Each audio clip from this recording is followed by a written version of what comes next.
Many thanks for staying with us. Nigerians are holding on to cash at an unprecedented rate, with a staggering 94% of the currency outside the banking system. The Central Bank of Nigeria stated this in its March 2024 Money and Statistics data. The figures paint a concerning picture of declining trust in the banking system and potential risks to the nation's economic growth. According to the data on the CBN website, the amount of fiscal money in circulation has skyrocketed compared to the previous year. In January 2024, it stood at 3.65 trillion naira, more than double the 1.39 trillion naira recorded in January 2023. This trend continued throughout the quarter, with March 2024 reaching 3.84 trillion naira, a 130% increase from the previous year. So to discuss this further with us, I am being joined by an economist, Akin Fatunke. Thank you so much for joining us. Always a pleasure, LEKAN, to be with New Central TV. Thank you. Good evening, Nigerians. So we're coming from this angle. Now, the ex-CBN Governor, Godwin Emefiele, launched the Naira redesign and cashless policy, but it seemed to have failed. Was it due to poor implementation, or as some people have supposed, that the current CBN team actually discontinued that particular policy and that was why it failed? What do you think, or what do you make of these postulations? It didn't seem to have failed. It was a fiasco, and the jury is out. Even though you may say that it might be sub judice to make final pronouncements, but the effect is there for everybody to see. The 2023 cashless policy was poorly implemented, and the horizon, the tar for it, ranged from, say, you wanted to go cashless at a time when you knew that penetration in the hinterland was just not it. Deposit money banks didn't have enough branches elsewhere. Of course, we got in POS, which again did not have enough penetration. And then we went into the hula baloo of Mr. President approved, did not approve. The court had to make pronouncements. Yes, we had within the enabling CDN Act for you to do what you did. Did you have a standing board, a functional board? By and large, the effect of it, we all saw that it exhibited our corruptive and corruption tendencies, and the central bank was anything but a regulator. We even had the chief samurai of central bank, the Emefiele of that time, for the very first time in the history of central bank governors, seeking to be the president of the country, and everywhere went mute. So it was poorly implemented, a good policy, but terribly poorly implemented, evidently, on the throes of politics. Well, evidently, now we see that 94% of the currency is outside the banking system, which means it's in the hands of individuals and institutions. So what do you make of this? What does this tell you when we have that huge amount of physical cash in circulation?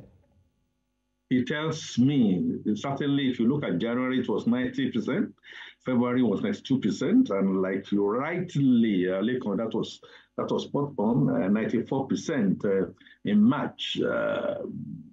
Basically, there was an initial fear that the old currency would cease to be legal tender until the CBN then came in, did not engender trusts.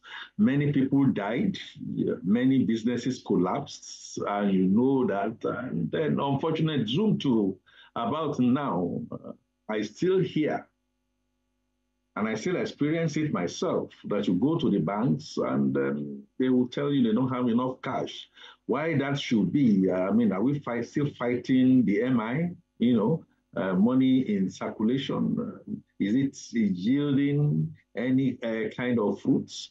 What this tells me is that the storage will have to continue. People don't want to go back to the kind of pain that they went through. There's also the fear that the government policies, we don't know what direction this is getting. This is going to go. We don't know if we are going to be slammed with another shock and run policy.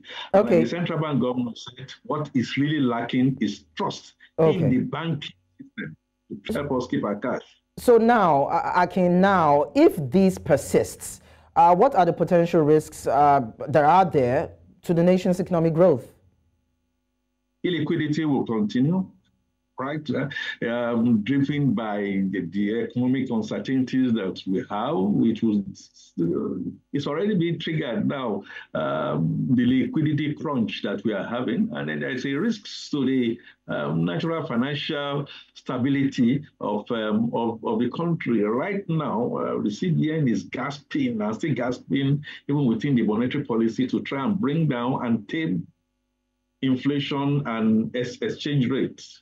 Development, of course, is going to be stalled, and so money that is outside the system might find easily their ways to the hands of enemies of the country. I'm talking of the terrorists. I hear the terrorists are also trying to do cashless, but sometimes they expect it to bring herds and herds of cash.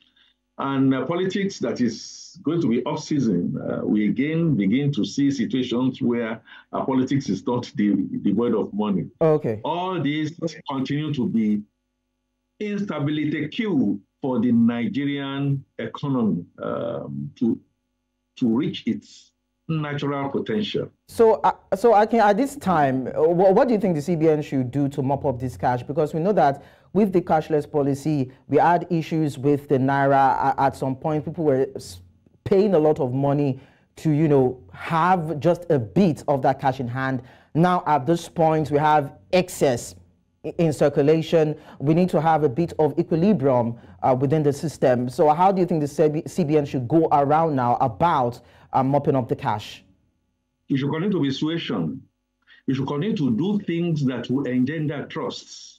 In 2023 or thereabout, the CBN governor blew the whistle and said that the deposit money banks and the POS operators are working in cahoots to try and not make sure that we have enough money in the cash till. Yes, we went to the banks and we couldn't see money to collect. And of course, the CBN also now instituted that when you have large deposits, took away a transaction cost out of it, So I think the CBN needs to hammer more on that, trace the money, and then punish those we find, because we eventually find some people that are still recalcitrant, and then, of course, give incentives for people to bring in the cash. But at the end of the day, beyond the CBN, I think the physical also needs to engender the kind of trust that we expect. Unfortunately, we are still not seeing that 100%. Fuel queues are still there. We don't still have enough. Food inflation is still very high. I think we need to look at all those critically and bring in what we call TRSUT, trusts. Well noted, I must say. Akin Fatunke, renowned economist, thank you so much for sharing your thoughts with us. Thank you very much, LEKAN, and it can get better, we know. Hopefully, it will.